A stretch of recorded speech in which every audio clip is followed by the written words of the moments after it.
Protección presenta Streaming de Mercados Protección 2019. Gracias por conectarse con nosotros. Muy buenos días, les damos la bienvenida a este conversatorio que vamos a tener hoy gracias a Protección vía streaming.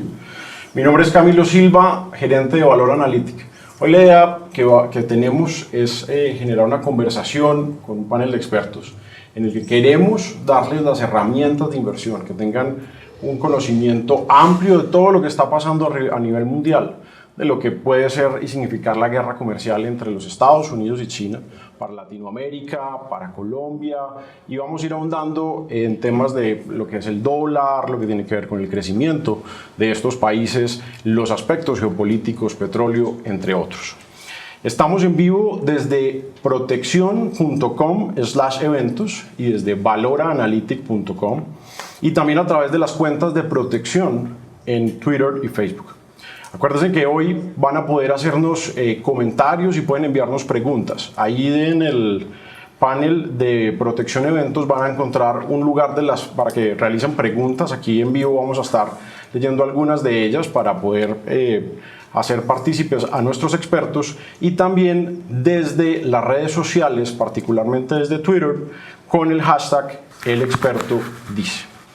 Bien, ahí lo que vamos a tratar hoy es que el 2019 ha sido un año con una volatilidad bastante elevada, donde hay una cantidad de riesgos latentes todos los días, desde los trinos de Trump hasta lo que puede ser la guerra comercial entre los Estados Unidos y China, desde que la Fed viene bajando las tasas de interés y que estamos esperando a ver qué otros bancos se le unen. Ya hay algunos que han hecho las mismas, han tomado las mismas decisiones, pero ¿qué va a pasar también en Latinoamérica? ¿Qué deberían estar haciendo los países latinoamericanos? ¿Qué debería estar haciendo Colombia en específico? Hay un ruido muy fuerte hoy de una recesión en los Estados Unidos, recesión en Europa, Alemania, entre otros. Y allí pues vamos a buscar que los expertos nos expliquen un poco si esto sí es así, si sí es tan latente. Voy a comenzar por la presentación de una de nuestras expertas invitadas el día de hoy, Catherine Rooney. Catherine, bienvenida. Gracias, un placer. Catherine es máster en Administración de Negocios, especializada en Economía y Finanzas del New York University Stern School of Business. Actualmente es la directora de Investigaciones de Macroeconómica Global y Estratégica de Baltic Capital Markets. Es colaboradora frecuente, yo creo que ustedes todos ya la conocen y la han visto en más de uno de estos medios: CNBC, CNN en español, Bloomberg Television, Financial Times, entre otros. Seguimos con Jesús Antonio Bejarano. Doctor Bejarano, bienvenido. Hola, ¿cómo estás? El doctor Bejarano es director de Política Macroeconómica del Ministerio de Hacienda y Crédito Público. Es economista de la Universidad del Rosario, con una maestría en Economía de la misma universidad. Además, es doctor en Economía de la Universidad de Texas. Se ha desempeñado como jefe de sección de modelos macroeconómicos e investigador del Departamento de Política Económica del Banco de la República. Y nuestro tercer invitado hoy es Juan Ignacio Medina. Juan Ignacio, bienvenido. ¿Cómo estás? Muchas gracias. Muy bien, muchas gracias, Juan Ignacio. Juan Ignacio es el líder de estrategias de ahorro e inversión de la Vicepresidencia de Inversiones de Protección. Juan Ignacio es administrador de empresas de la Universidad de La Sabana, es especialista en finanzas de la Escuela de Ingeniería, tiene experiencia de 18 años en mercados financieros, especialmente en renta fija, monedas y administración de portafolio. Así que bienvenidos a los tres. Gracias. Muchas gracias. Vamos entrando en materia, vamos a arrancar con esta conversación. Aquí lo que queremos ahora es, vamos a iniciar hablando del panorama global, o sea, cómo estamos viendo todo lo que está pasando a nivel mundial hoy en día, y eso cómo lo vamos a traer hasta Latinoamérica y particularmente, y terminaremos aterrizando en Colombia, de cómo se va a ver este efecto aquí. Comencemos por hablar sobre lo que se ha vivido en el 2019 y especialmente, y creo que esto es frecuente en todos los foros, en todas las conversaciones y demás, y es la guerra comercial entre China y Estados Unidos. ¿Cómo lo están viendo? ¿Qué está sucediendo? ¿Realmente esto qué efectos puede tener para Latinoamérica y qué deberíamos estar pendientes? Arranco contigo, Catherine. Bueno, gracias. Pues esta guerra comercial ha sido uno de los enfoques más importantes todo el año. empezando a finales del año pasado, cuando vimos el S&P 500 bajar 20% de máximo hasta el fondo, fue el temor de recesión en Estados Unidos, de guerra comercial con China y riesgos con lo que puede hacer la Fed. Realmente, desde nuestra perspectiva en Bull Capital Markets, lo que vemos es de que los incentivos están alineados por ambos lados de llegar a algún acuerdo sobre el comercio sobre el próximo año, vamos a decir. Y no es un acuerdo completo que va a implicar todos los problemas y va a resolver todos los problemas entre President Trump y President Xi, pero sí va a poder darle al presidente Trump una victoria frente a la elección en 2020, que es muy importante para él.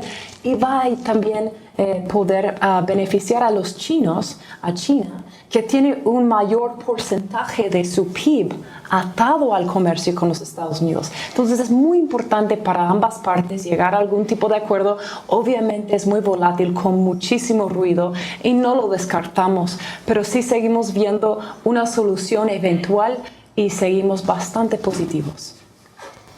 Muy bien, Juan Ignacio, ¿cómo lo están viendo ustedes desde Protección? O sea, esto mueve el mercado, mueve las decisiones de inversión. ¿Esto cómo lo están ustedes analizando? Bueno, muchas gracias. Evidentemente todo este tema de la guerra comercial entre Estados Unidos y China genera un impacto en los mercados de manera permanente. Quisiera enfocarme en esta gráfica o esta diapositiva, una caricatura que creo que resume muy claramente a qué estamos enfrentados en el día a día con los mercados, y es Trump.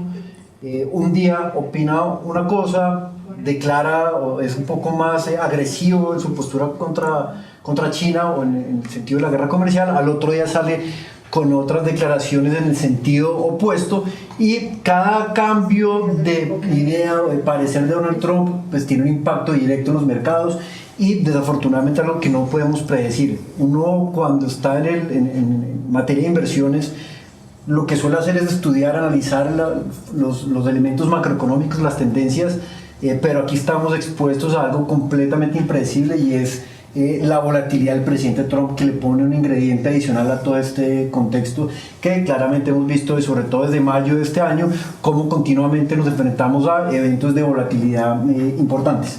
Eso que mencionas y lo que exponías en la caricatura es interesante, porque ahora vamos a hablar algo de lo que se ha convertido el Twitter de Trump para los mercados financieros. O sea, casi que uno tiene que amanecer pendiente de cómo se despertó Trump en sus trinos. Pero, doctor Bejarano, yo quería seguir con usted, y es desde el gobierno. O sea, todos estos efectos en donde salen unas noticias en la mañana, otras en la tarde, ¿qué está pasando? O sea, ¿qué miden ustedes desde el ministerio? Para nosotros es muy importante saber qué pasa con la tasa de cambio, y va especialmente en el manejo de deuda externa. Entonces nosotros tenemos unos colchones en dólares precisamente para cubrirnos ante este riesgo cambiario, especialmente en el pago de intereses de deuda externa, que eso pues afecta nuestras cuentas fiscales. Entonces una mayor volatilidad en el dólar causada por estas tensiones en la guerra comercial puede generar aumentos en el dólar, subir, y eso implica mayores pagos en tasa de interés de deuda externa.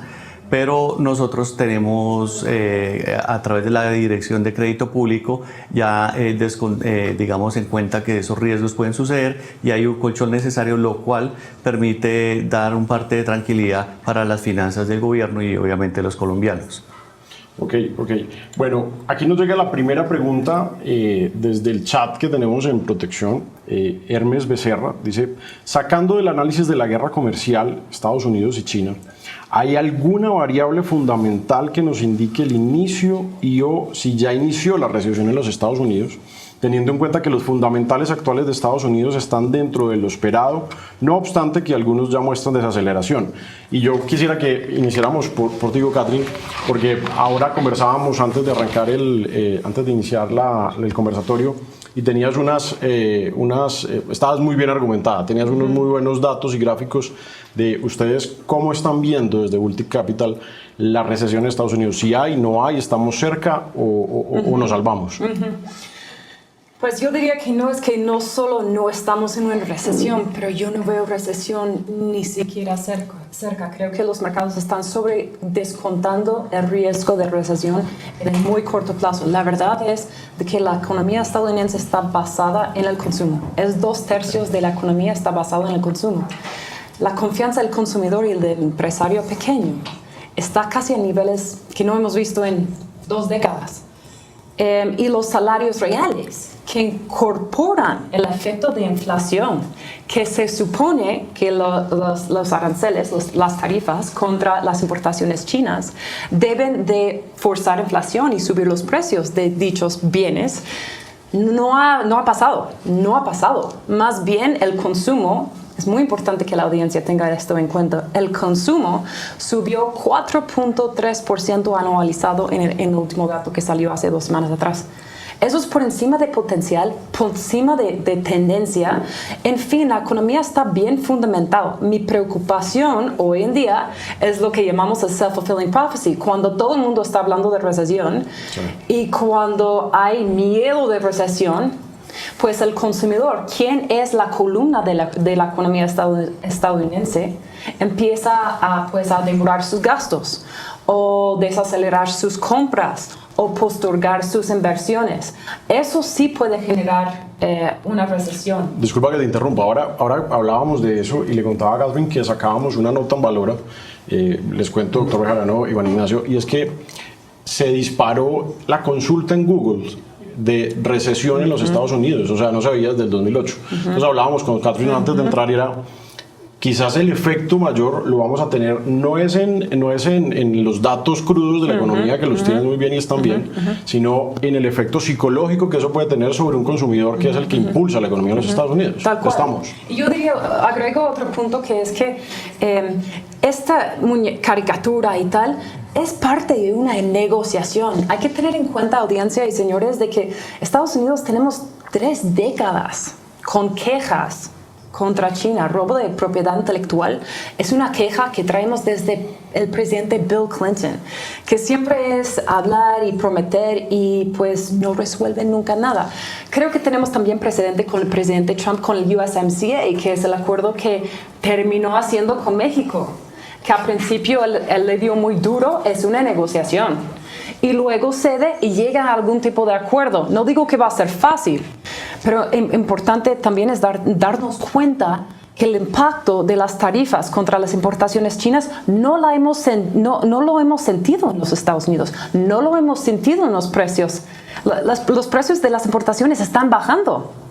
El último dato que vi, haciendo el análisis antes de venir acá a Medellín, Colombia, es de que el precio de las importaciones bajaron 2%. La desinflación es real. Y esto es con un arancel de 25% contra 40% de las importaciones chinas. Hombre, o sea, inflación es mínima en Estados Unidos. Yo argumento y discuto que Trump tiene una buena plataforma con que negociar. Juan Ignacio, doctor Bejarano, ¿ustedes qué están viendo? ¿Qué están viendo en recesión? Si llega, no llega. A ver, yo creo que es un hecho que la economía global se ha desacelerado, no solamente en Estados Unidos, sino a nivel global. Y también quisiera apoyarme en esta diapositiva que están viendo en este momento, y es que vemos como una economía como la americana, para el 2019 se estima un crecimiento del 2.6%, para el año 2020 1.9%, y vemos que China también tiene unas perspectivas inferiores de crecimiento, la región europea e India, y en términos generales a nivel global estamos viendo un año en que las condiciones económicas han venido desacelerando. Para el 2020 ya se empieza a ver alguna recuperación.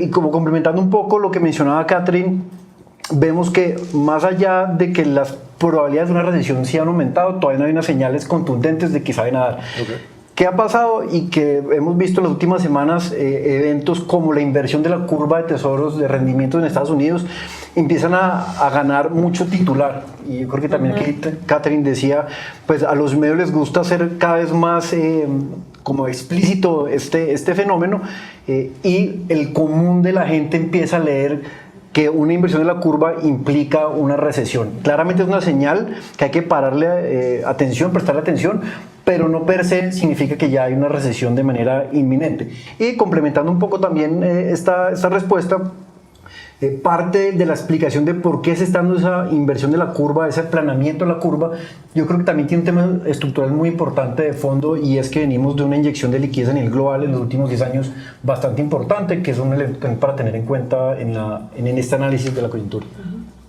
Doctor Bejarano. Bueno, pues nosotros también no pensamos hasta el momento que vaya a ocurrir una recesión en los Estados Unidos. De hecho, esta mañana les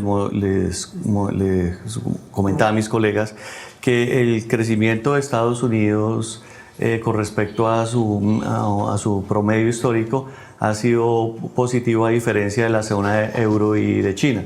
Entonces, riesgos de recesión no tanto, quizás de pronto una desaceleración moderada, pero en ningún momento estamos esperando vientos de recesión. Lo que puede estar pasando es que precisamente con toda esta tensión de la guerra comercial, los agentes están generando unas expectativas negativas sobre el crecimiento de los Estados Unidos debido a las retaliaciones que pueda tener China, y de pronto el ejemplo que puedan seguir no solamente China, sino los demás países del mundo, como los países como el bloque de la zona de euro. También hay que ver un poco que parte hay que estudiar un poco más la forma inversa de la curva de rendimiento, porque ¿qué pasa? Una curva de rendimiento usualmente es positiva, y es básicamente esa diferencial de tasas entre bonos de corto y de largo plazo se debe principalmente a expectativas de inflación o a riesgos de mercado. ¿Y qué es lo que estamos viendo? Pues digamos, de acuerdo a lo que comentaba Catherine, no vemos expectativas de inflación en el mediano ni en el largo plazo. Entonces también puede ser que esa inversión sea que de pronto hay un riesgo hoy dado por la guerra comercial, pero de pronto ese riesgo se mitigue una vez se acabe la guerra comercial, y eso nos puede explicar un poco por qué la curva está luciendo un poco al revés. Y si puedo lanzar otra idea que creo que es, viniendo en conjunto con lo que acabas de decir y contigo también, Nacho, es esa inyección de liquidez. Eso no debemos esperar que termine, a pesar de que los Estados Unidos no entren en recesión. Estamos en una coyuntura económica y de mercados tan fundamentalmente curiosa, donde tienes 16 trillones de dólares en deuda, rindiendo tasas negativas, una Fed que está a punto de lanzar más recortes en una economía que tiene pleno empleo, que ya logró su doble mandato tanto de empleo como de inflación, un Banco Central Europeo que, a pesar de que no ha rendido estas rondas de relajamiento cuantitativo, las compras de bonos, tasas negativas, Alemania está en recesión, toda la curva de Alemania está en territorio negativo. O sea, tú tienes que pagarle a los alemanes de prestarles plata. A mí me llama mucho la atención eso. Y esto va a seguir a pesar de que los resultados han sido, mejor dicho, mixtos, para hacerlo bonito. Yo diría que no ha sido exitoso este ejercicio, pero vamos a seguir en él. Entonces, ¿qué implica eso? Que las tasas de 10-year treasuries, que a propósito hoy día están a niveles récord bajos, esos van a seguir bastante bajos a pesar de que los datos económicos siguen saliendo buenos. Entonces, hay que seguir la ola, pero en algún momento uno se tiene que hacer la pregunta, ¿dónde estamos? ¿Dónde es la burbuja? Y en el mundo donde Grecia, el bono de Grecia de 10 años rinde lo mismo que rinde el bono de 10 años de los Estados Unidos, que se supone que es libre de riesgo, hay algo mal que está aquí. Pero mira que yo puedo tener una hipótesis que pueden haber dos tipos de ajustes ante esta situación. En el caso de Estados Unidos, por el lado de la política fiscal, no pueden hacer ajuste porque tienen unos niveles elevados de deuda pública. Entonces, yo creo que lo que puede estar pasando es que el ajuste lo van a tener que hacer vía política monetaria. Entonces, eso también puede implicar un poco por qué los agentes están esperando unas tasas de interés negativas. En el caso de Alemania pues no tiene, digamos, esos problemas de deuda pública tan grandes como los tiene Estados Unidos. Entonces lo que puede pasar es que Alemania no puede hacer su ajuste por el lado monetario porque ellos están anclados al euro. Entonces el ajuste ¿dónde tiene que ser? Por el lado fiscal, tienen espacio y ¿qué pasa? Los alemanes tienen que coger ese gasto y botarlo, digamos, en economías como Grecia. Entonces, digamos, ahí podemos ver un poco cómo sería el ajuste por el lado europeo y cómo sería el ajuste por el lado de los Estados Unidos. Ahí ustedes resolvieron dos preguntas que tenía que me estaban entrando aquí, de entrada se adelantaron, pero bueno, pero también vale, lo dejamos así. Pero no quería cerrar este bloque, es sobre la Fed. O sea, la Fed hizo una reducción de tasas. El mercado está esperando que se den más. ¿Ustedes cómo lo están viendo? Pero quisiera también explicarle un poco a quienes están conectados con nosotros en este momento, y recuerden que las preguntas las hacen por el chat de protección o con el hashtag El Experto Dice. ¿Qué están esperando que suceda con la Fed y eso qué implicaciones va a tener para los mercados latinoamericanos y especialmente Colombia? ¿Y qué deberían estar haciendo los bancos centrales latinoamericanos? Bueno, hay dos maneras de verlo. ¿Qué debería de hacer la Fed y qué va a hacer? Yo personalmente pienso que la Fed no debe hacer nada. Yo creo que la Fed puede decir, you know what, ya lo logramos, vamos a casa. Okay. Pero bueno, no es lo que va a hacer. Lo más probable es que la Fed sí baja 25 o 50 en septiembre, porque jamás ha habido una vez en la historia reciente que la Fed no baje tasas cuando el mercado de futuros de la tasa Fed Funds está descontando con mayor de 60% de probabilidad de que bajen tasas. O sea, el mercado ya está descontando entre 75 y 100 básicos más de recortes. Esta es una Fed que yo creo que sí tiene un golpe a la credibilidad, pero no porque el presidente le está tratando de forzar la mano con persuasión verbal. No, es más bien debido a los mercados financieros. Esta es una Fed que tiene más que un doble mandato. Ya no es pleno empleo, inflación a 2%. Es apoyar a los mercados financieros, es asegurar crecimiento global, que lo han dicho explícitamente, y también lo que han dicho explícitamente, que a mí me preocupa, es que la Fed ve que su papel en la política monetaria es también de apoyar a las clases bajas, de subir en la escalera de altos recursos. Y yo eso lo veo complicado. Yo creo que los bancos centrales globales se están sintiendo como que son los únicos entes que pueden apoyar la economía. No, y no es solo política fiscal, con total respeto, es que ya no es de moda. Pero ¿qué pasó con reformas estructurales? ¿Qué pasó con reformas de supply side? Reformar en Europa, no se puede despedir a nadie. Entonces eso es un desincentivo de contratar a nadie. Reformas en el sector laboral, reformas a regulación, bajar los impuestos. O sea, estas son cosas que Europa puede hacer, que no digo que es fácil, pero que puede hacer en lugar de lanzar las tasas aún más negativas, que es un impuesto a los bancos, que está fomentando una burbuja peligrosa de que UBS está cobrando a sus clientes de altos recursos de quedarse en cash, donde Dinamarca está pagando a la gente a sacar una hipoteca. Es un problema y creo que los bancos centrales lo que mejor pueden hacer es, pues, involucrarse menos en los mercados, dejarlos más libres. Bien, vamos a una pausa. No se vayan a desconectar. Ahora bien, vamos a hacer un análisis de lo que está pasando en Latinoamérica. Vamos a ver qué es lo que está pasando en el vecindario, cómo está Colombia allí. Vamos a ahondar un poco más en esos detalles. No se vayan a desconectar. Venimos en unos segundos. Eres único. Por eso en Protección, creemos que tu plan de ahorro también debe serlo. Te presentamos Protección Smart, una plataforma robótica de inversiones que a través de analítica e inteligencia artificial te lleva a alcanzar tus metas de ahorro, inversión, pensión, estudio o vivienda sin necesidad de que seas un experto. Es muy fácil. De acuerdo con tu capacidad de ahorro, tus metas y el tiempo estimado para cumplirlas, Protección Smart diseña un plan a tu medida y se encarga de monitorear diariamente tu cuenta para ajustar automáticamente tu estrategia cuando sea necesario de tal forma que puedas alcanzar tus metas de una manera eficiente. Además, tendrás disponible mes a mes diferentes reportes que te mostrarán el comportamiento de tu plan de ahorro en el tiempo. Ingresa a Protección Smart desde protección.com o desde la zona transaccional con tu clave personal. Define tu meta y el tiempo estimado para cumplirla. Responde unas sencillas preguntas y delega la administración de tu ahorro. En Protección, trabajamos para que alcanzarla sea mucho más fácil. Invertir hoy es tan fácil que no necesitas ser un experto para hacerlo. Protección. La vida desde hoy.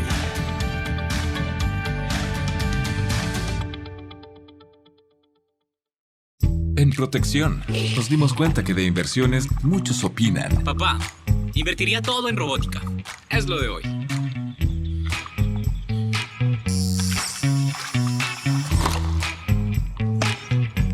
Propiedades en Miami están al alza.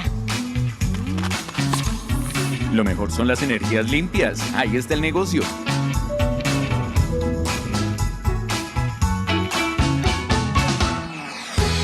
Cuando se trata de inversiones, muchos opinan, pero solo un experto como Protección le asesora. Por eso, entendemos sus objetivos y desarrollamos juntos el mejor plan de inversión para lograrlos. Invierta con Protección.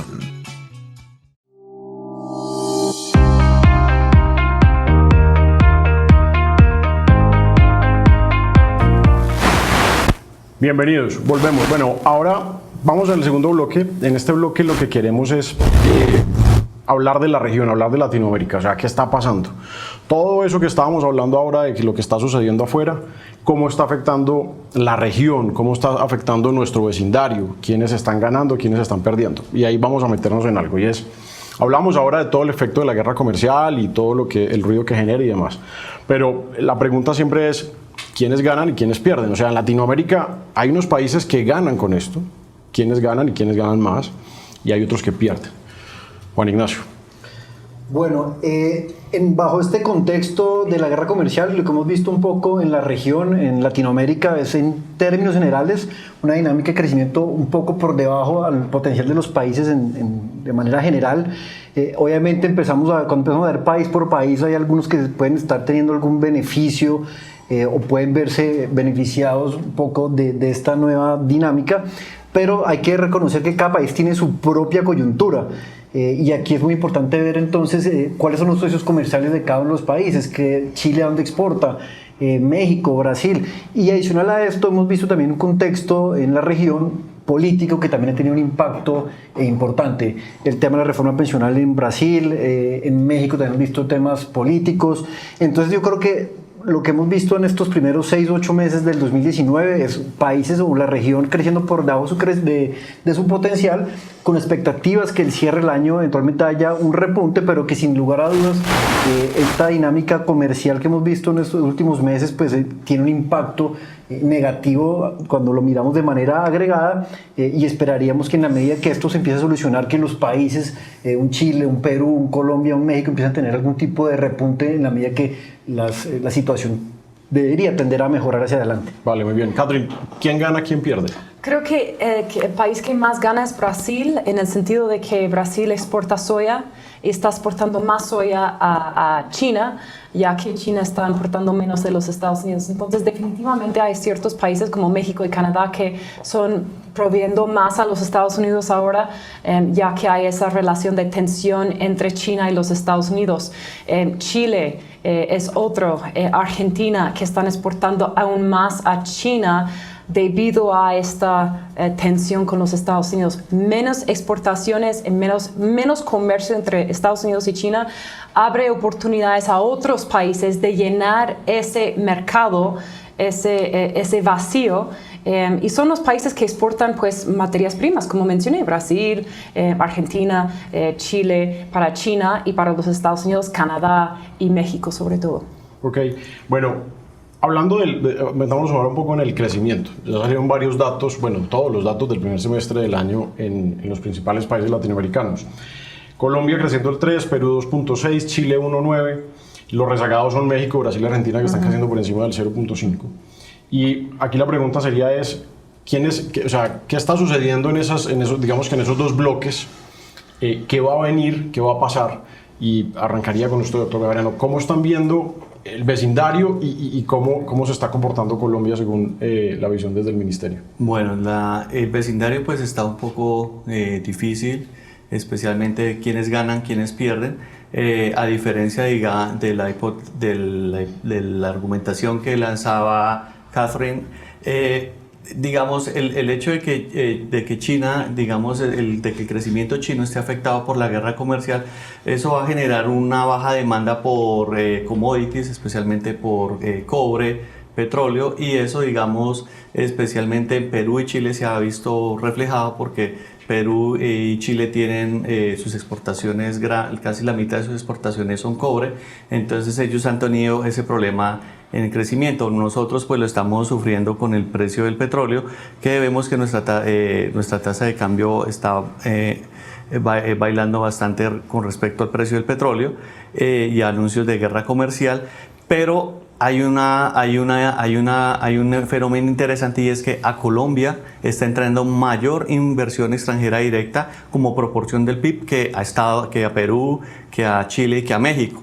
Entonces, digamos, en ese sentido ganamos, porque digamos, como hay un riesgo y digamos, ya hay tasas de interés negativas afuera, pues los inversionistas necesitan poner la plata en algún lado donde haya rentabilidad. Entonces, listo, mandamos todo para Latinoamérica.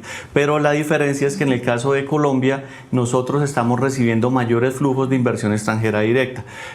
Nosotros, digamos, desde el punto de vista del gobierno, lo sustentamos gracias a ese favorecimiento, a ese clima de inversión que hemos generado a través de la ley de financiamiento, que es hacer que sea rentable tener una firma en Colombia, hacer que los agentes tengan incentivos a no estar en el mercado informal, sino en el mercado formal. Entonces, ese buen ambiente económico yo creo que ha sido calificado por el mercado, y también uno lo ve pues como usted lo dijo, que estamos creciendo por encima de los países de la región. Bien. Catherine, ¿cómo lo ven de afuera? O sea, ustedes de afuera, ¿qué están viendo en Latinoamérica? Pues está clarísimo que las reformas que ha hecho Colombia son las adecuadas a buscar y atraer esa inversión directa extranjera. ¿No sería genial si, por ejemplo, Argentina aprendiera eso con Fernández? Porque la verdad es que el socialismo, el populismo no rinde. El capitalismo es lo que genera trabajo, genera riqueza. Tenemos ejemplos clarísimos de eso. Colombia, empezando con Colombia. Colombia ha fomentado este mercado amigable a las empresas de poder entrar. Credibilidad, responsabilidad, bajar los impuestos, invitar a las compañías americanas o internacionales de entrar a Colombia. Eso es la idea, y es porque los inversionistas desde afuera vemos Colombia como uno de los países donde más se puede confiar. Está en el campo con Chile, está en el campo Colombia, Chile, Perú. Okay. Y es porque son pues más abiertos, son más amigables a los mercados. Luego, por el otro campo tienes obviamente el grupo de los más izquierdistas, los que quieren cerrar sus países, y vemos también los resultados que están clarísimos. Y es increíble que seguimos en el debate. Sí. Como economista uno dice, está clarísimo, la historia recién nos cuenta qué funciona y qué no. Y la verdad es que Venezuela, Bolivia, Argentina, ojalá que Fernández aprenda de los tiempos de antes, pero quién sabe. Y la realidad es de que hace falta esta inversión. Miramos Costa Rica, cómo abrió las puertas y generó riqueza, generó empleo. Entonces es muy importante que Colombia siga en este camino, pero desde el punto de vista de fuera es uno de los que más se puede confiar y donde más se pone dinero. Yo quisiera complementar lo que menciona Catherine, y más desde el punto de vista de inversión de portafolio. Okay. Hemos visto durante el 2019 un apetito del inversionista internacional por entrar a Colombia. tanto el mercado de renta fija como el mercado de renta variable. La válvula de escape seguirá siendo siempre la tasa de cambio y hemos visto como en estas últimas semanas sobre todo una devaluación del peso importante y básicamente es ese mecanismo que emplean los agentes externos de cubrirse ante la volatilidad, pero digamos que no dejan de lado el valor o siguen encontrando un valor en Colombia, pero desafortunadamente el contexto, la volatilidad, la coyuntura económica en estos momentos hace que por más de que Colombia se ha visto como un destino atractivo para las inversiones, tanto directa como de portafolio, pues finalmente la coyuntura y la volatilidad hacen que veamos lo que ha pasado en las últimas semanas, eventualmente corrección del mercado de renta variable, una tasa de cambio un poco más devaluado, un mercado de renta fija mucho más resiliente, porque finalmente, como decía el doctor Bejarano, en un contexto global de tasas bajas de interés, pues finalmente Colombia sigue pagando y sigue siendo atractivo para el inversionista. Entonces eso yo creo que da un poco el contexto de lo que está pasando de cara al inversionista. Hablando de eso y en la toma de la decisión al final de lo que es la composición de un portafolio, es ese coletazo argentino en Latinoamérica, ¿cómo se siente? O sea, como somos un todo, nos empiezan a decir, bueno, lo que puede estar pasando en Latinoamérica va a tener un efecto, en Argentina va a tener un efecto sobre sus vecinos, sobre Latinoamérica. De pronto no está gustando mucho algunas medidas que estén tomando en México. En Perú es interesante lo que viene haciendo, pero también viene un cambio político. Entonces, Juan Ignacio, o sea, todo ese contexto latinoamericano, es decir, hoy no dependemos solamente de lo que hagamos o no como colombianos, o en Colombia específicamente, sino que hoy tienen que estar monitoreando toda la región constantemente y hay cualquier cantidad de variables, o sea, no hay una ruta, qué sé yo, normal y natural, sino que siempre hay alguien que se sale. ¿Cómo lo miden? ¿Qué peso le están dando a una cosa y a otra y cómo se protegen? A ver, básicamente cuando estamos en un contexto de toma de decisión de inversión, es claro que la región es importante a la hora de definir para dónde debemos destinar los recursos.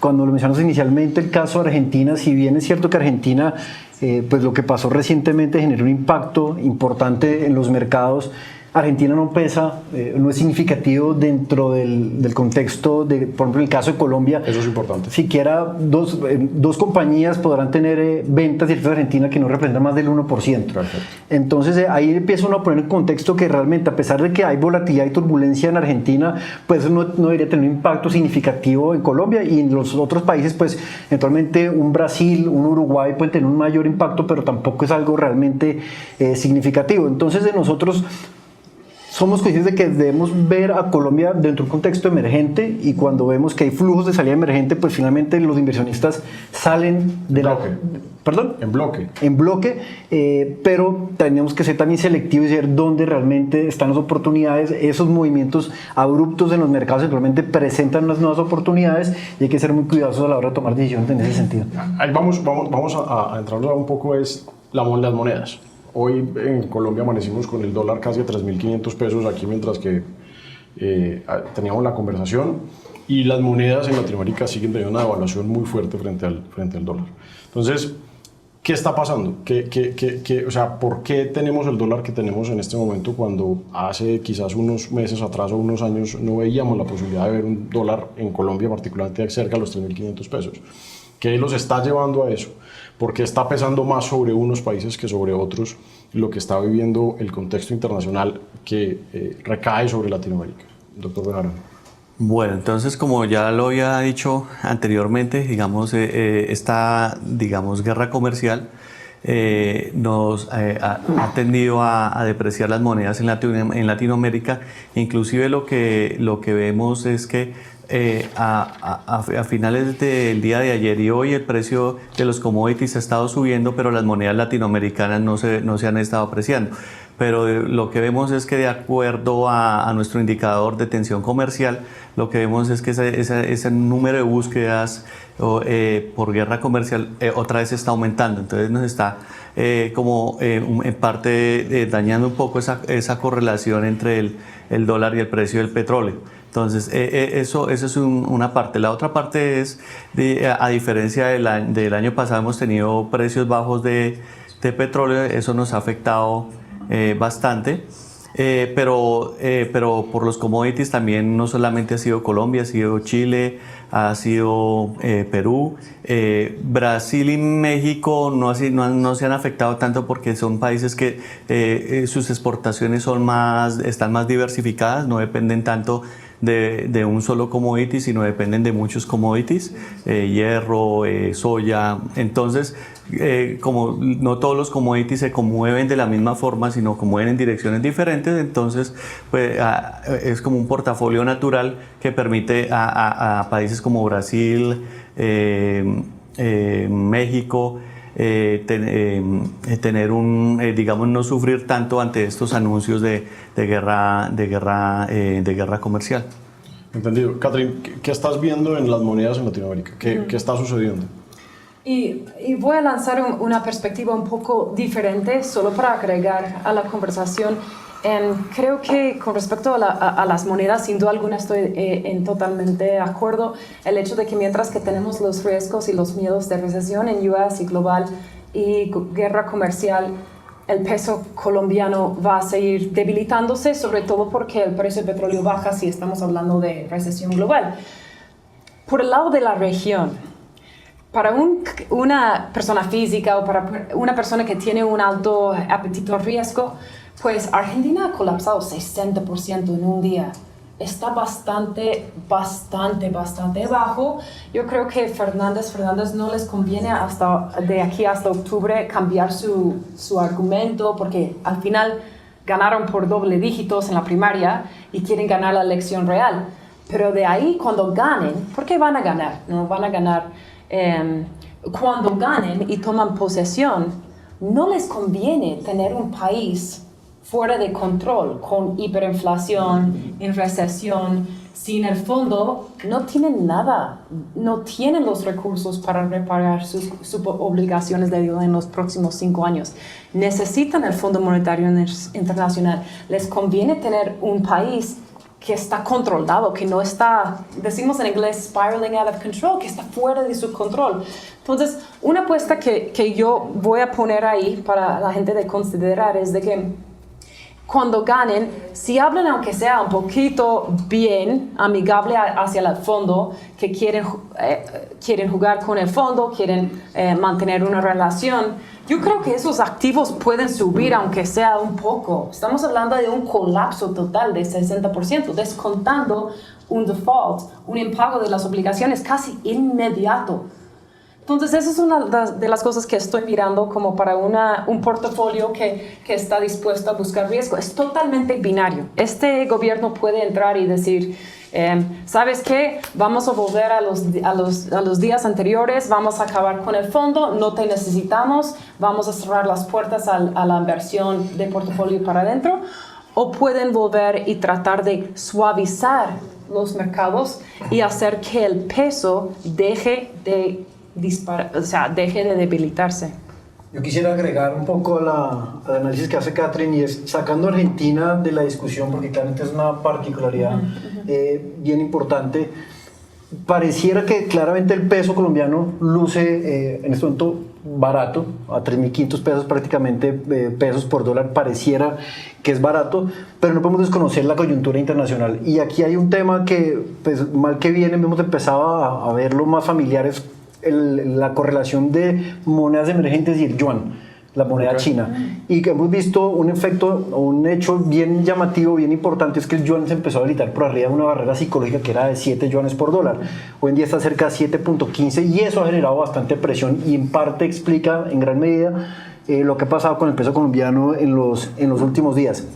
Entonces, uno puede hacer análisis y desde Protección lo que hemos visto es seguramente el peso puede estar luciendo barato en este momento y podríamos pensar que el precio justo está más cerca de los 3.250 pesos por dólar, pero el contexto internacional y toda esta dinámica que pasa con China, principalmente Estados Unidos, un yuan devaluándose de manera importante, pues no permite que el peso se fortalezca relativamente en el corto plazo. Habrá que ver hacia adelante qué desempeño, cuál sea cómo se desenvuelvan todas estas tensiones comerciales y qué termine pasando con la moneda china, pero por ahora vemos difícil una presión del peso que se mantenga dado todo el entorno internacional. Y Juan Ignacio, si puedo agregar a ese punto, imagínate una mega devaluación de China. imagínate qué pasaría. Tenemos el día después todos los países asiáticos competitivos que compiten con China hacer exactamente lo mismo a la misma magnitud. El mismo día, el peso mexicano, los mexicanos van a hacer exactamente lo mismo para mantener la competitividad con China. Eso sería muy desestabilizante.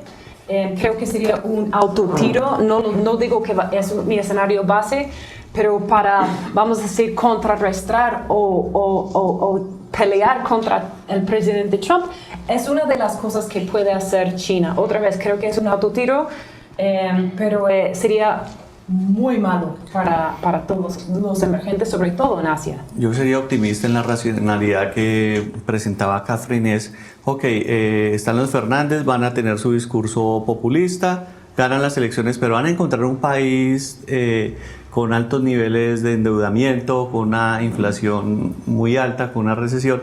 Entonces no van a tener espacio para implementar sus políticas populistas, entonces les va a tocar acogerse al fondo y volverse un poco más ortodoxos. Y lo mismo en el caso de Trump. Entonces, una vez Trump gane sus elecciones en noviembre, tiene que arreglar todo el desastre que ha pasado en estos días, porque si no, terminaríamos en un episodio apocalíptico como lo ha descrito Catherine. Perfecto. Este panel cada vez más me gusta. Pasa que se alargan y me regañan después a mí por ustedes, pero está genial. Recuerden que las preguntas van por el panel de protección en el home de la transmisión o por Twitter con el experto dice. Ya venimos.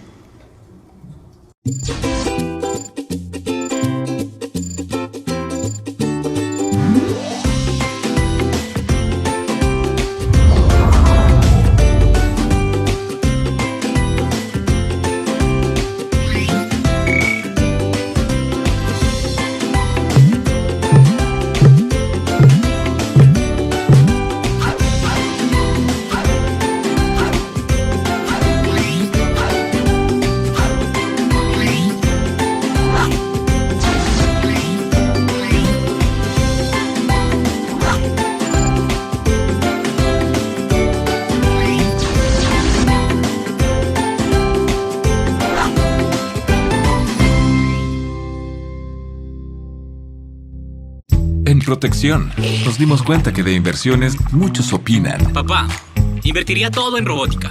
Es lo de hoy.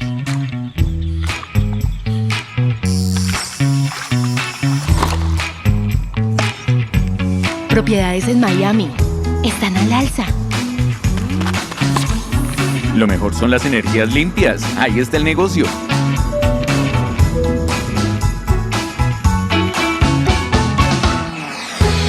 Cuando se trata de inversiones, muchos opinan, pero solo un experto como Protección le asesora. Por eso, entendemos sus objetivos y desarrollamos juntos el mejor plan de inversión para lograrlos. Invierta con Protección. Bien, vamos con el tercer bloque. En este vamos a hablar de Colombia.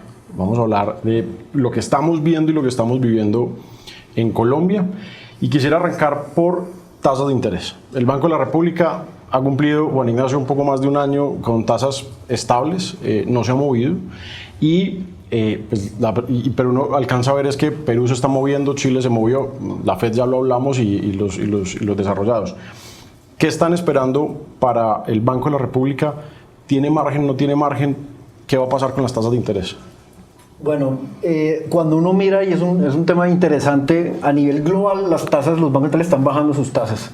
Okay. Vimos en la región cómo México redujo sus tasas recientemente, cómo Perú redujo sus tasas, cómo Chile hace algunos meses redujo 50 puntos básicos sus tasas.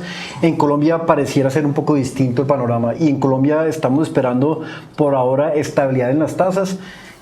Obviamente el banco está revisando muy de cerca la dinámica de crecimiento e inflación para que con base en esto eventualmente tomar medidas, pero con los datos actuales pues vemos muy difícil que el banco baje sus tasas por un lado, e inclusive si la inflación, ya que el doctor Bejarano me puede corregir, si vemos que la inflación se empieza a acercar al rango alto del Banco de la República, es decir el 4%, pues eventualmente el banco entraría a intervenir, pero en el corto plazo, de aquí a 3-4 meses, no vemos que el banco intervenga y se mantenga una estabilidad en las tasas de interés. Doctor Bejarano, desde el Ministerio.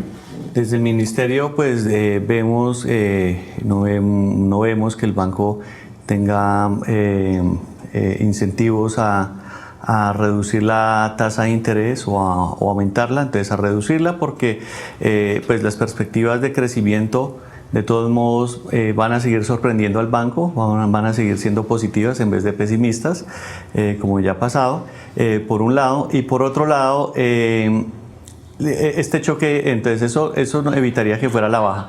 Que evitaría que se subieran es porque el choque de inflación que tenemos es un choque de inflación transitorio que se da básicamente por el cierre de la vía del llano y por sequías en el Caribe y algunas inundaciones en cultivos de caña. Entonces eso aumenta los precios de los alimentos, pero es transitorio, no es una cuestión de que se esté recalentando la economía. Entonces, dado digamos esas fuerzas que tratarían de mantenerla hacia arriba, algo se colará en las expectativas de inflación y digamos un producto que digamos que vamos creciendo y tratando de alcanzar el crecimiento potencial, entonces yo no vería aumentos en la tasa de interés. Quisiera preguntarle al doctor Bejarano, y es respecto al impacto o el efecto de la devaluación en la inflación. Me robaste la pregunta, eso era, te lo juro. ¿En qué momento podemos ver reflejado esta devaluación que estamos viendo en la tasa de cambio se ha reflejado en los precios y por el contrario el banco eventualmente tenga que intervenir incrementando su tasa de interés? Claro, hay dos, hay como generalmente ese traspaso de la depreciación de la tasa de cambio a la inflación es muy bajo. De hecho, si usted recuerda cuando tuvimos la caída en los precios del petróleo, hubo una depreciación de la tasa de cambio del 50% y el efecto sobre la inflación no alcanzó a ser ni siquiera más del 5%. De hecho, recuerden que parte de esa inflación que tuvimos en el 2016 no fue solamente explicada por depreciación, sino también porque tuvimos un fenómeno del Niño y tuvimos un paro camionero bien grave. Entonces yo creo que ese traspaso realmente lo que se ha visto no creo que todavía empiece a afectar los precios. Catherine. También tengo una pregunta. ¿Cuál es la brecha de producción de Colombia? Porque si efectivamente esta última aceleración de inflación es temporal, es transitorio, y Colombia a 2.8% de año a año de crecimiento está por debajo del potencial, ¿no? Y los demás de los bancos de la región están bajando, después de los que han tenido reunión monetaria han bajado. Colombia es el único que no ha bajado hasta ahora. ¿Por qué no bajar? Porque bueno, digamos, la inflación no está determinada solamente por la actividad económica hoy, sino por las expectativas de inflación. ¿Y qué son las expectativas de inflación? Todo eso que recogen los agentes de cómo se va a comportar la economía en el futuro. Entonces, si nosotros tenemos al contrario una brecha que se va a cerrar en el futuro, que digamos que una economía con unas perspectivas altas, unas perspectivas de crecimiento e inversión alta, tú traes eso a valor presente, entonces tus expectativas de inflación no van a tender a caer, sino al contrario a subir. Entonces eso es lo que nos permite evitar que el Banco Central tenga que bajar las tasas, mientras que en el caso, yo no sé si de pronto en el caso de Chile y los demás países de Latinoamérica, ellos están esperando que digamos no una recuperación, sino al contrario, una recesión. Muy bien, vamos a hablar un poco de acciones, Juan. Pregunta Julián Jiménez, ¿qué expectativas tiene para el mercado accionario en Colombia y cuáles son sus expectativas frente a la posible OPA de Grupo Éxito e ISA? Bueno, respecto al mercado local, pues hemos visto una dinámica bastante positiva. Hemos visto como el mercado, cuando uno mira un poco valoraciones, luce atractivo versus su historia y versus sus pares regionales. Pero pues más allá de que los fundamentales estén bien, que resultados corporativos estén saliendo de manera favorable, pues el contexto externo pues está pesando hoy en día. Entonces yo separaría, en términos fundamentales vemos que hay valor en el mercado, que luce atractivo, pero estamos muy ligados a lo que pase con el contexto internacional que pues le imprime esa volatilidad que hemos visto recientemente. Okay. Y pues ya en términos, hemos visto como compañías como Éxito y como ISA tienen planeado hacer unas OPAs que a nuestro modo de ver le generan digamos que para el mercado es favorable ver este dinamismo y que eventualmente le genera algo de liquidez. Son movimientos corporativos interesantes, movidas importantes, y nosotros de protección estamos analizando permanentemente cuál podría ser el efecto dentro del mercado como un todo, sin hablar específicamente de emisores, dado estos anuncios que hemos conocido en las últimas semanas. Entendido. Catherine, algo corto. Desde afuera, no sé, llega un inversionista extranjero y te dice, bueno, yo, ¿dónde veo valor? En Colombia, en acciones, renta fija, ¿qué buscas? Y en el contexto latinoamericano, ¿qué recomendación se les está dando? ¿Qué están viendo ustedes aquí? Bueno, el peso está, en nuestro análisis está subvalorado, pero como dicen los señores, es muy cierto, Colombia es vulnerable a los sucesos de afuera. Eso dicho, el desempeño ha sido favorable. Es uno de los mejores en la región en términos de desempeño en las acciones. Una de las cosas que a mí me gusta la idea es frente a la volatilidad, si uno ya tiene retornos, ¿por qué no realizarlos y levantar su posición, su ponderación en cash? Es una manera de defender su portafolio, proteger su portafolio frente a caídas en el futuro que pueden ser precipitadas por Brexit, por una Fed que decepciona en septiembre, capaz y que la Fed no baje 50 básicos como está exigiendo los mercados, capaz y que la Fed baje 25 o Dios lo prohíba 0. El mercado va a tener un berrinche, ¿qué se dice? Berrinche. Sí. El mercado va a tener un berrinche. Entonces, a mí me parece muy prudente y muy juicioso, y lo recomendamos en Argentina. Cuando las encuestas decían en Argentina de que Macri iba a ganar y tal, y vimos, hombre, pero estos retornos están bien, vamos a realizarlos y nos vamos a la casa. Entonces, yo creo que no es mala idea, frente a las incertidumbres que nos enfrentan en esta segunda mitad del año, realizar algunos retornos, algunas utilidades en los activos de riesgo y subir su posición en efectivo. Muy bien. Vale, vamos a hablar ahora de los portafolios de protección. Yo quería que Juan Ignacio nos explicara un poco de cómo les está yendo este año, qué están viendo ustedes en los portafolios, y hablando un poco de cómo atienden la volatilidad y todo lo que estamos viviendo en mercados internacionales. Perfecto. Bueno, realmente ha sido un año bastante favorable para el desempeño de nuestros portafolios en términos generales. Para el mundo, digamos, del negocio voluntario, a través del cual nuestros clientes tienen acceso a los portafolios balanceados, que son portafolios multiactivos, el desempeño ha sido bastante favorable. En términos generales hemos visto retornos para un perfil conservador, en términos efectivos anuales cercanos al 8%, el perfil moderado un retorno cercano al 12%, y el perfil de mayor riesgo o mayor exposición a renta variable un retorno cercano al 14%. Esto demuestra que, a pesar de la volatilidad que estamos viendo, son portafolios que están muy bien estructurados y que tienen un equipo muy robusto y un proceso muy robusto de inversiones detrás, haciendo gestión dinámica en el día a día, aprovechando estas oportunidades. Y ahorita, pegando un poco lo que comentaba Catherine, esta misma gestión permite en momentos de volatilidad hacer movimientos de me desinvierto de renta variable temporalmente, o reduzco mis posiciones, me voy a cash, como decía Catherine, o me expongo a tasa de cambio para buscar compensar estos riesgos del día a día. Entonces, para resumir, un desempeño bastante favorable en que nuestros clientes han podido verse beneficiados de la toma de decisiones que hemos estado haciendo en el equipo de inversiones, y que hacia adelante pues estaremos también buscando como que el año termine en unos números bastante favorables, sabiendo pues que existen riesgos de mercado del día a día. Aquí me llegaba una pregunta de Felipe, y me decía, ¿qué se espera en lo que queda del año para el portafolio moderado de protección? Bueno, el portafolio balanceado moderado tiene una estructura que más o menos el 35% se encuentra en renta variable y el otro porcentaje en renta fija. Y en renta variable el sesgo predominante es renta variable de mercados desarrollados, principalmente Estados Unidos, Europa, Japón, y obviamente el restante en Colombia y mercados emergentes. Esta composición de renta variable más composición de renta fija le han dado una estabilidad al portafolio bastante importante, y de la misma manera la gestión que se ha hecho en tasa de cambio pues ha permitido contrarrestar los impactos negativos en el equity en semanas o meses como los que hemos visto.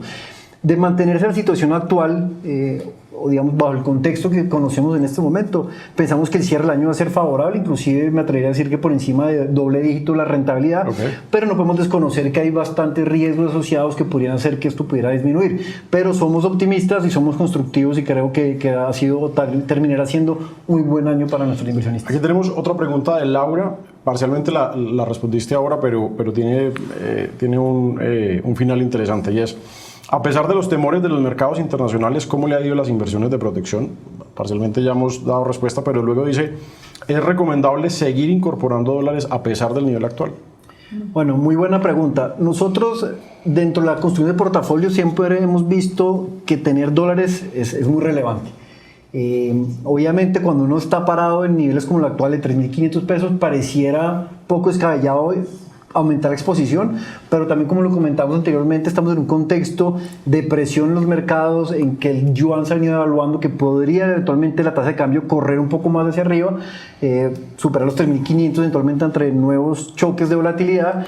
La respuesta mía es: dentro de un portafolio diversificado debe haber dólares como diversificador, y no necesariamente pensando en un nivel específico, porque es muy difícil y no me puedo comprometer acá diciendo que es que la tasa de cambio del dólar va a subir a 3.600 pesos de aquí a un mes, porque realmente no es para nada claro. Pero el mensaje es: hay que tener dólares en el portafolio, y eventualmente alguna corrección que se pudiera dar puede ser ya atractiva para aumentar la exposición. Una de las cosas que me llamó mucho la atención de los nuevos productos en los que ustedes han lanzado es el de Protección Smart. Es un robot que lo vas a explicar mejor que yo, pero lo que he entendido yo es que es un robot que administra los recursos que uno coloca allí, lo cual me parece algo genial, básicamente porque pues lo que acabamos de ver en esta hora que llevamos conversando es: hay una cantidad de variables a las que hay que estar pendiente, pues que difícilmente a veces uno logra hacerlo, y eso que estamos metidos todos en el negocio. Contanos un poco de este producto, o sea, ¿qué ofrece? ¿Qué están haciendo? ¿Cómo viene Protección Smart? Bueno, muy buena pregunta y gracias.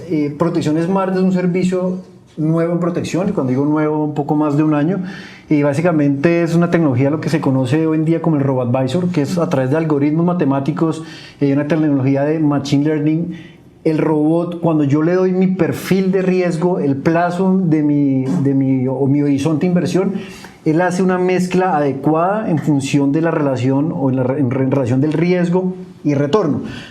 Básicamente es una tecnología que no está revisando las noticias del día a día, simplemente revisa los distintos activos a nivel global, y en este caso los que se pueden acceder a través de protección, y hace una mezcla adecuada y hace ajustes en el momento que lo considere apropiado. En este momento en día, Protección Smart tiene aproximadamente 5.000 clientes en protección, y administramos cerca de 85.000 millones de pesos en este servicio. Hemos visto las bondades, y no solamente en términos de alocación del portafolio, sino genera un acompañamiento para nuestros clientes muy importante. Clientes que hoy en día puede que no tengan un acompañamiento de su asesor, Protección Smart les brinda ese acompañamiento, les dice: mire, está pasando esto, tranquilícese, el robot hizo un ajuste, pero digamos que hasta ahora el desempeño ha sido bastante favorable. Bueno, debo agradecerles, esta ha sido una experiencia bastante interesante, es un panel bastante diverso, porque hemos tenido posiciones desde cómo nos ven desde afuera, cómo nos están viendo quienes toman posiciones en Colombia, y pues también tenemos la visión misma desde ministerio, desde gobierno, que es relevante en todo este entramado. Yo creo que todos lo hemos disfrutado. Les agradezco muchísimo, doctor Bejarano, Juan Ignacio, Catherine. Qué delicia tenerte aquí. Vamos a cerrar con algo, y es: recuerden que en protección.com eventos hay una encuesta, y nos ayudarían mucho a que dieran respuesta. Un feliz día, muchas gracias.